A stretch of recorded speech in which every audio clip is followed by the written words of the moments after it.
सब पर भारी बीरबल। एक बार अकबर बादशाह का दरबार लगा हुआ था। दरबार में सारे दरबारी पंडित, मंत्री और सामान्य जन भी बैठे हुए थे। उस समय दरबार में हंसी ठिठोली का माहौल छाया हुआ था।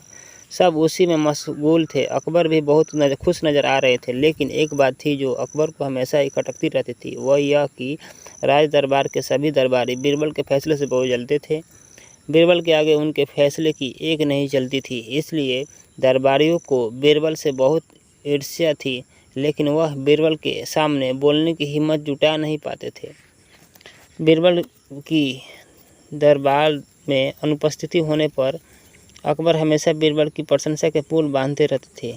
जब बीरबल दरबार में अनुपस्थित रहता था, तब दरबारी बीरबल के प्रति द्वेष का भाव रखकर अकबर बादशाह को भड़काने का काम करते थे। लेकिन अकबर को बीरबल की चतुराई पर बहुत भरोसा था। दरबार में चल रही ही हंसी ठिठोली के बीच अकबर ने दरबारियों की परीक्षा लेने का मन ही मन विचार बनाया। उन्होंने सभी दरबारियों से शांत होने को कहा और बोले, ध्यान से सुनो, तुम सभी को मेरे एक सवाल का जवाब देना है। जो इस सवाल का जवाब सही देगा और उसे साबित कर दिखाएगा, उसे मैं बीरबल की जगह अपना मंत्री नियुक्त कर दूंगा। अकबर ने कहा, देखो, तुम सबके लिए बहुत बढ़िया अवसर हाथ आया है। इससे तुम अपने मन के सभी अरमान पूरे कर सकते हो। यह सुनकर सभी दरबारी बहुत खुश हुए। अकबर ने फिर अपना सवालिया बाण छोड़ा और कहा, देखो, तुम्हें यह साबित करना है कि मनुष्य द्वारा निर्मित चीज़ ज़्यादा अच्छी होती है या कुदरत के द्वारा। अकबर के मुंह से सवाल सुनते ही सभी दरबारी सोच में पड़ गए।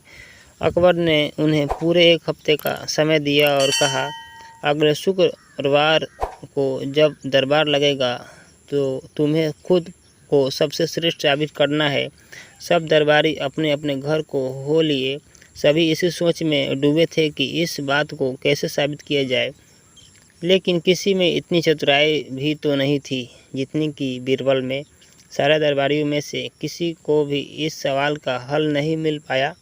तय समय के अनुसार फिर शुक्रवार के दिन राज दरबार लगा। सभी लोग अपने अपने आसन पर विराजमान हो गए। हालांकि बीरबल सबसे पहले पहुंच गए थे। अब राजा ने एक एक कर सभी से सवाल का जवाब मांगा, पर सभी दरबारी, मंत्री, पंडित अपनी गर्दन झुकाकर खड़े हो गए। अब अकबर से रहा गया। उन्होंने बीरबल से पूछा। बीरबल ने बड़ा ही चतुराई से जवाब दिया, जहाँ पना, इसमें कौन सी बड़ी बात है? इसका जवाब बहुत ही आसान है। अभी लीजिए, कहकर वह अपने कुर्सी को उठ कर बाहर चले गए। यह देखकर दरबारियों में खुसर हो गई। ये कहने लगा, अरे यह क्या? बीरबल तो अकबर को जवाब देने के बजाय दरबार से उठकर बाहर चले गए। अकबर आराम से अपने सिंहासन पर विराजमान हो गए और बीरबल की प्रतीक्षा करने लगे। तभी एक कारीगर हाथों में पत्थरों से निर्मित एक फूलों का बड़ा सा गुलदस्ता लेकर आया और राजा को गुलदस्ता देकर जाने लगा। राजा ने गुलदस्ता हाथ में लिया और उसकी सुंदरता देखकर गुलदस्ते की बहुत तारीफ की।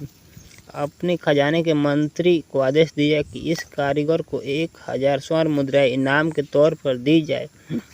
इनाम लेकर कारीगर बहुत खुशी बाहर चला गया। तभी अकबर के बगीचे का माली आया और एक बड़ा सा गुलदस्ता को राजा को भेंट किया। इतना सुंदर गुलदस्ता देखकर राजा उसकी भी तारीफ किए बिना रह सका।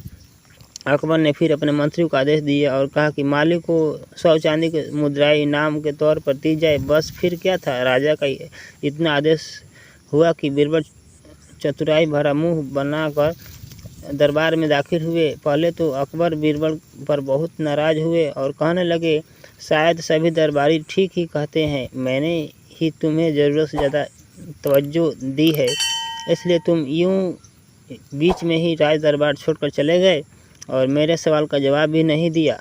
अकबर का इतना कहना ही हुआ कि बीरबल ने अकबर को प्रणाम करते हुए कहा, यहाँ पना, आप कुछ भूल रहे हैं। अभी अभी जो 2 कारीगर यहाँ उपस्थिति देकर गए हैं, उन्हें आपके पास भेजने के लिए मैं ही बाहर गया था। आपने यह कैसे न्याय किया जो 2 कारीगरों के हाथ थे, साथ एक तो 1000 स्वर्ण मुद्राएं और दूसरे को सिर्फ 100 चांदी के मुद्राएं। अकबर ने जवाब दिया, असली फूलों का गुलदस्ता तो 2 दिनों में ही मुरझा जाएगा और यह पत्थर से निर्मित गुलदस्ता कभी भी खराब नहीं होगा। इसलिए अकबर का इतना कहना ही था कि बीरबल ने अपनी चतुराई भरा बाण छोड़ा और बोले, तो फिर आप ही भी मान गए ना, मनुष्य द्वारा निर्मित वस्तु कुदरत के द्वारा निर्मित वस्तु से ज़्यादा अच्छी है। अब जहाँ पनाह की बोलती भी बंद हो गई। वे बीरबल की चतुराई देखकर मन ही मन मुस्कुराए और फिर से अपने सिंहासन पर बैठ गए। सिंहासन पर बैठकर अकबर ने फिर एक बार बीरबल की खुले दिल से तारीफ की और सब दरबारी अपना मुंह लटकाकर अपने अपने कुर्सी पर बैठ गए। एक बार फिर बीरबल ने अपनी चतुराई दिखाने में कामयाब हो गए। दोस्तों, अब यह कहानी कैसी लगी? आपको अच्छी लगी तो लाइक शेयर। दोस्तों, आपको ये कहानी कैसी लगी आप कमेंट कर जरूर बताइएगा। दोस्तों, हमारे एक डिस्क्रिप्शन में अफिलिएट लिंक है, आप चाहे तो वहाँ से आईफोन स्मार्ट फ़ोन और कोई भी अमेजन प्रोडक्ट आप वहाँ से ऑर्डर कर सकते हैं। लिंक डिस्क्रिप्शन में है, आप एक बार जरूर चेक करें। थैंक यू दोस्तों, हमारी कहानी वीडियो को इतने ध्यान से सुनने के लिए थैंक यू वेरी मच। फिर मिलेंगे दोस्तों नए वीडियो में एक नए टॉपिक के साथ। तब तक के लिए धन्यवाद। बाय बाय दोस्तों।